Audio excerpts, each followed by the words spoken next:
When I was a newer climber, I always had a really bad mindset. If I am not strong enough to hold a hold, then I just have to become stronger. So I just started training on my fingers. I started gripping harder and everything. But that's not a sustainable way of getting better at climbing. So I made the decision like 4 months ago to just start stretching a lot. And it really did wonders for me and also for my climbing. So if you want to learn more about stretching, how it works, what you can do and which stretches I do, stay tuned. The interplay between strength and technique in climbing is a little funny, I think. Technique is nice and all, but you cannot perform it if you're not strong enough. However much you want to go into like a big drop knee, if your leg muscles aren't ready for that, it will not work. So to perform technique, you have to become stronger.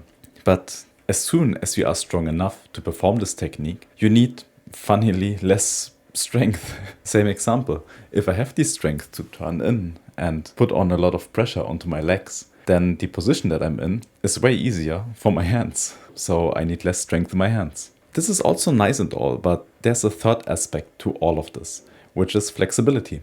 Without getting stronger, being more flexible means that you can get into those weirder positions and those really, let's say, advanced drop knees, for example, way easier. With the stretching, you also get more body tension, especially in your lower body, so it's just easier to hold as well. I don't know if you can see this. So if I hold a drop knee like this, for example, it just becomes way easier for my arms. But enough of that flexing for now. Like and subscribe. The nice thing with stretching in me, for example, was I climbed at a medium level, let's say, and I was fairly strong. I wasn't too technical though. And I started stretching. And I could just see an immediate improvement in the grades that I climb, which is super nice. So why not try it? That brings us to the first part that I want to talk about, is for you to understand how you can become flexible, and that especially fast, because this is why you clicked on this video, I guess. So in your body, you have muscles, like the big things, or in my case, medium-sized things, and you have nerves. Nerves are basically attached at the back of your head and go through your whole body. They are like fixed strings. If you start moving your body, like this for example, you can see that your muscles are fairly flexible. Your nerves are not though. And your nerves are basically the alarm system for your muscles to not overdo it. So if I try to stretch more, I start feeling a little, not pain, but a little stinging, where my nerves tell my body, just stop now. This is not safe for you. You can get flexible basically in two aspects of this. First of all, get your muscles more flexible. And second of all, get your nervous system to get used to being flexed, or to being flexible rather. Now, before we go into the stretching aspect of muscles, let's first of all go into the nerve aspect of things. This whole nerve aspect is basically called nerve tension, and there are nice ways of relieving this. For me, for example, I had lots of back pain, especially here in my lower back, and that held me back from mostly stretching down, especially when both legs are involved. Also, my right leg was way worse when I just did stretches on one side. You can relieve this nerve tension, for example, with yoga. That's why yoga makes you fairly flexible as well. But also with relaxing your body in certain not so nice positions for your nerves. If I, for example, bend down like this, I can at the moment even feel that there's a little stinging in my lower back. And also it goes basically through my whole legs behind. What I did for the last 4 weeks, and that's how you saw on the thumbnail how I got flexible, I went into this position. I just tried to relax. I tried to relax my muscles. I tried to just breathe deeply while inhaling. I tried to get my head further to the top. While exhaling, I tried to relax my whole body and sink in. When I started doing this like a month ago, it looked horrible. I basically could go up until here. Your nerves, actually, it feels like they are fairly fast in adapting, or fairly fast in recognizing that it's safe. So compared to this, I can go basically here now. Every time when I did this relaxation position, so to say, I stayed in it for actually just as long as it felt weird. I never went to the point where it hurts, only to the point where it's a slight inconvenience. And then your breathing usually gets rid of it. When I went into this position, at some point, the nerve or the tension that I felt in my lower back just went away, and I felt the stretch in my leg and also in my calf. I guess that's quite nice, and that's why it worked fairly fast. Keep in mind that you don't need to prove anything to anyone. Go as fast as you feel comfortable with. There's no point in injuring yourself or getting your nerves on your nerves. Go in your own pace and you will see results. Try to feel good while doing it, I want to say. There's also the normal stretching that basically gets your muscles to feel more stretchable. And for that, I will just show you some of the stretches that I do that led me to being a better climber. In the beginning, I usually want to open my hips because they sometimes feel fairly tight. I mostly perform this stretch and also another stretch that comes later to be able to match feet on the wall while you are fairly close, like on a slab, for example. Here, I also just stay sitting in a comfortable position in the beginning and just try to get my knees as low to the ground as possible. You can also see that the distance between my feet and my hips, didn't want to say any other word, is fairly big. It's like this roughly. And for the beginning, I think that doesn't really matter. In this position, I just stay for a couple of minutes and try to relax as well. Relaxing is a big part of stretching for me. So at some point though, when this fairly distance feet to hips ratio is there and it gets too comfy, then I usually put my hands behind me and just push myself up a little bit. What I try to do is then going from this not arched back into a fairly overarched back. And that gives a little bit more stretch to your hips. Also, one thing that I learned just recently is you can get your muscles more flexible in a matter of like 6 seconds if you just try to use the muscles that you are trying to stretch. So you can see me here pushing down my legs and pushing with the muscles that I'm stretching there against it for like 6 seconds. Afterwards, just continue stretching normally, and I bet you will feel an immediate improvement. The next thing that I then usually do is to get each leg warm separately. In the beginning, I think it's okay if you just use the hand on the side where your leg is that you are stretching, and then slowly just get your other hand closer to your foot. And I, of course, do this for both legs. Then I already go to stretching my legs. For this, I start with stepping like crosswise and just going as slow as comfortable way. The leg on the back should be fairly straight and the other leg can be bent. But you should always try to relax in this position as well. Just let your body go as deep as it can without it hurting.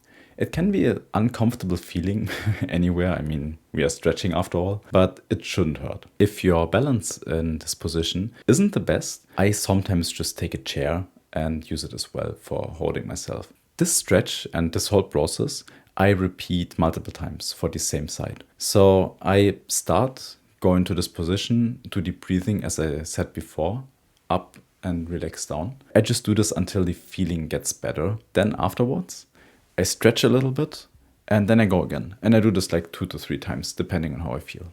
One important thing in basically all stretches is that you should try to use the muscles on the opposite side to pull you into the stretch as well. So when I, for example, bend over in this position, I use my core muscles and also the muscles in my legs slightly to just pull it a little bit deeper.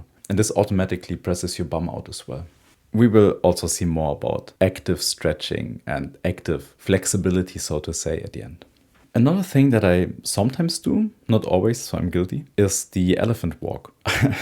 To be honest, I just sometimes don't do this because it looks completely stupid in a gym and people tend to stare at you if you do it. If this, of course, looks too stupid for you, I have something that's a little bit less stupid but still looks not the best. What I also like to do is basically to stand on my hands and then just straighten my knees. And the lower you can reach with your hands, the more you feel it. If you don't get as far as I do here, you can also grab your ankles or anywhere on your leg. The next thing that I usually do is the pigeon pose, which is fairly nice for high heel hooks and also just being able to move your legs freely. You can see here first a passive form of the pigeon pose to open your hips, and you should feel it here when you do this. But there's also an active variant of it that I like to do just to also train the muscles that let your leg move into the position that you want. And it looks also really stupid, so I don't always do it in the gym at least. Oh boy, let's go to the side splits. And I hate this over everything. The idea is to keep your bum out, to get a nice arch in your back, and then try to use your muscles in your hips and in your lower core to just pull you in deeper.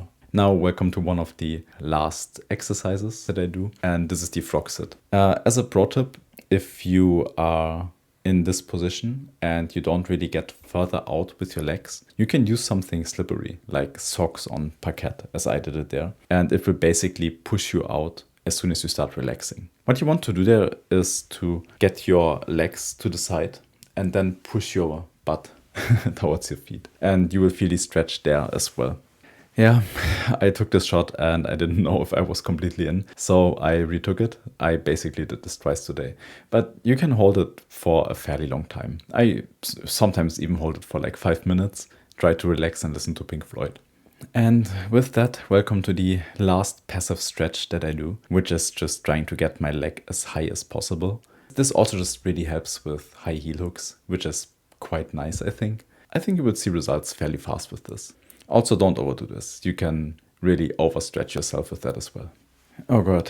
Lastly, let's get into the active stretches to also activate your muscles. The thing with muscles and also with stretching is your body might be flexible, but you might not be able to actively use it. So you might be able to put your leg up on the wall, but you cannot move your leg there because your muscles are not strong enough. That's why you and also I should do active stretching and also muscle training for this. And I just chose 2 different versions here now to show, but you can apply this to basically every stretch and every muscle group that you want to do. For me, it was horribly hard in the beginning, and I'm surprised that I can do it like this well nowadays.